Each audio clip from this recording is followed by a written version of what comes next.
Welcome to Press Points. I'm Carrie Hatterley, and today is May 16, 2012. The Sheridan Board of County Commissioners Tuesday voted unanimously to support a lease between the Lake DeSmet Counties Coalition and the Wyoming Game and Fish Commission to maintain the lake as a recreational fishery habitat at a depth of no less than 4,580 feet. Commissioners said the lease would protect the recreational value while saving money for future maintenance at the lake. The lease is still under negotiations, but would be a $2.9 million 99-year lease. If it's finalized, it will go before the commissioners in both Johnson and Sheridan counties for approval. And while the reconstruction and relocation of the North Main Street Interstate 90 interchange is not planned for funding until 2021, State Senator John Schiffer suggested Tuesday that the project could move forward sooner. Schiffer said the fact that the current interchange is considered unsafe could move the project up the state's priority list.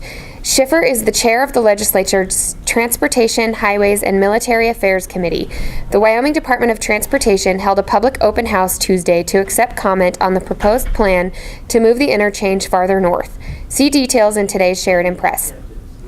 Twice this week, the pilot of the same Beech 1900 Great Lakes passenger aircraft had to call for emergency response before landing at the Sheridan County Airport because of suspected problems with the plane's landing gear.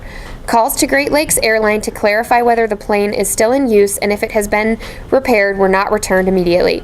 According to airport manager John Stopka, the airport rescue firefighting crew was the first to respond to both calls and receive mutual aid from Sheridan Fire Rescue, the Goose Valley Volunteer Fire Department, and Rocky Mountain Ambulance.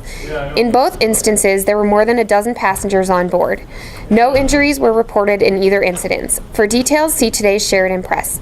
In sports, see photos of Webb Wright baseball teams gearing up for their season opener today. Plus, see results from the weekend's Class 2A regional track meet in Cheyenne South, where two Bighorn athletes earned regional championships. For these stories, plus coverage of Sheridan College staff switching to a 4-day week, yesterday's Economic Indicator Forum, the opening of US 14A, a city budget work session, and School District 1 budget issues, see today's edition of the Sheridan Press or visit thesheridanpress.com.